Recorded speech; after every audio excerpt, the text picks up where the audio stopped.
मध्य प्रदेश की आर्थिक राजधानी इंदौर में सहयोगितागंज थाना क्षेत्र में 8 नवंबर को हुए यहां पर हत्याकांड के मामले में पुलिस ने आरोपी बेटे को गोवा से गिरफ्तार कर लिया है। आरोपी बेटे ने पिता के अकाउंट से 2 लाख से अधिक की राशि ऐशो आराम और मौज मस्ती के लिए यहां पर निकाल ली थी और गोवा में फरारी काट रहा था। बड़ी बड़ी पार्टी और मौज मस्ती करने का शौकीन आरोपी बताया जा रहा है। दरअसल दोहरे हत्याकांड को लेकर एसीपी तुषार धुर्वे का कहना है कि आरोपी गोवा से गिरफ्तार कर लिया गया है। आरोपी पहले गुजरात के बड़ोदरा गया था और उसके बाद वहां से होता हुआ वह पणजी और गोवा होते हुए आरोपी यहां पर पुलिंदा धमंदे को उन्होंने पकड़ लिया है। पुलिस ने बताया कि 8 नवंबर को सूचना मिली थी कि सहयोगितागंज थाना क्षेत्र के वासुदेव कुटुंबकम अपार्टमेंट के फ्लैट में काफी बदबू आ रही है, जिसके बाद पुलिस वहां पर पहुंची, जहां पर दरवाजा तोड़कर देखा गया तो एक कमरे में कमल किशोर और उनकी बड़ी बेटी रमा अरोड़ा का शव पड़ा हुआ था। इसके बाद पुलिस ने वहां पर जांच जुटाई। इसके तमाम साक्ष्य के आधार पर यहां पर पता चला कि एकलौता जो उनका बेटा है वह फरार चल रहा है, जिसके बाद में पुलिस ने को पर शक हुआ। पुलिस ने यहां पर टीम तैनात करी और पुलिस ने यहां पर हत्या सहित विभिन्न धाराओं में प्रकरण दर्ज करते हुए आरोपी बेटे के यहां पर पकड़ने के लिए तैयारी शुरू कर दी थी। एटीएम कार्ड वह अपने साथ में लेके गया था, जिससे लाखों रुपए की राशि उसने निकाली थी।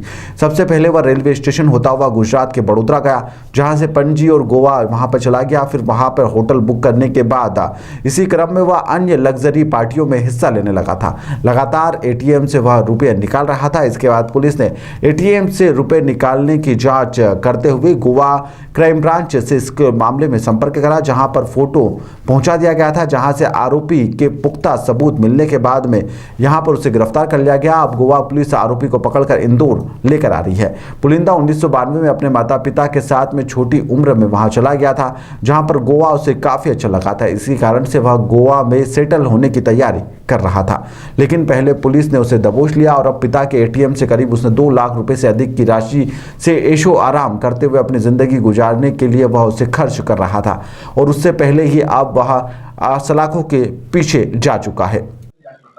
ये घटनाक्रम में थाना संयोगितागंज को एक सफलता प्राप्त हुई है, जिसमें कि आरोपी को थाना संयोगितागंज की टीम, जिसमें सब इंस्पेक्टर खत्री, राम लखन और विपिन गए थे, इनके द्वारा उसको आरोपी को वहां से पकड़ के यहाँ लाया गया। घटनाक्रम करने के बाद आरोपी यहाँ से वडोदरा के बाद गोवा गया था।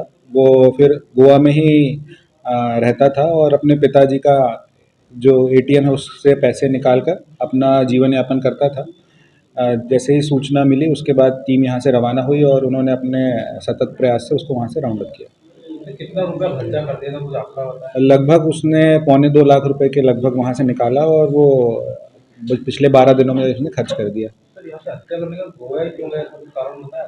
क्योंकि वो सन 1992 में अपने फैमिली के साथ एक बार गोवा गया था, तो उसके दिमाग में वो छवि थी कि वो जगह बहुत ही अच्छी है और वहाँ पे समय व्यतीत करने से सुकून मिलता है, इसलिए वो उसी मानसिक स्थिति में सोचते हुए गोवा के लिए ही गया। सर, साइको किया जा रहा है इस तरह तो दिमाग उसका स्क्रीजोफ्रेनिया का पेशेंट है वो, मगर मानसिक रूप से ऐसा विक्षिप्त नहीं कहेंगे। उसको सारी चीज़ें अच्छी तरीके से आती है, समझदार है। वो ट्रेन से बाकायदा गोवा तक पहुंचा, वहाँ उसने रहा, होटल लेके रहा, फिर वो खाना पीना भी अपना खुद बना लेता है। तो ऐसा नहीं कहेंगे कि वो किसी भी तौर पर पागल तरीके से है। उसको कुछ मानसिक इलाज उसका ज़रूर चल रहा है स्किज़ोफ्रेनिया का, मगर वो पूर्णतः मानसिक रूप से विक्षिप्त नहीं है। क्यों हत्या की तो बताया था? वो ईर्ष्या के कारण उसे ये लगता था कि उसके माता पिता और बहन मिलके उसको पागल साबित करना चाहते हैं और जो उसका इलाजरत था वो इलाज उसका नहीं होना चाहिए, वो स्वस्थ है, उसको ज़बरदस्ती गोलियां दी जा रही हैं। तो इसी बात को लेके वो नाराज़ रहता था और जब एक दिन बहन और पिताजी घर पे थे और जब उसको फिर दवाई खाने को बोला गया उसका दवाई के समय पर, तो उसी बात से नाराज़ होकर उसने आवेश में आके दोनों को मार दिया।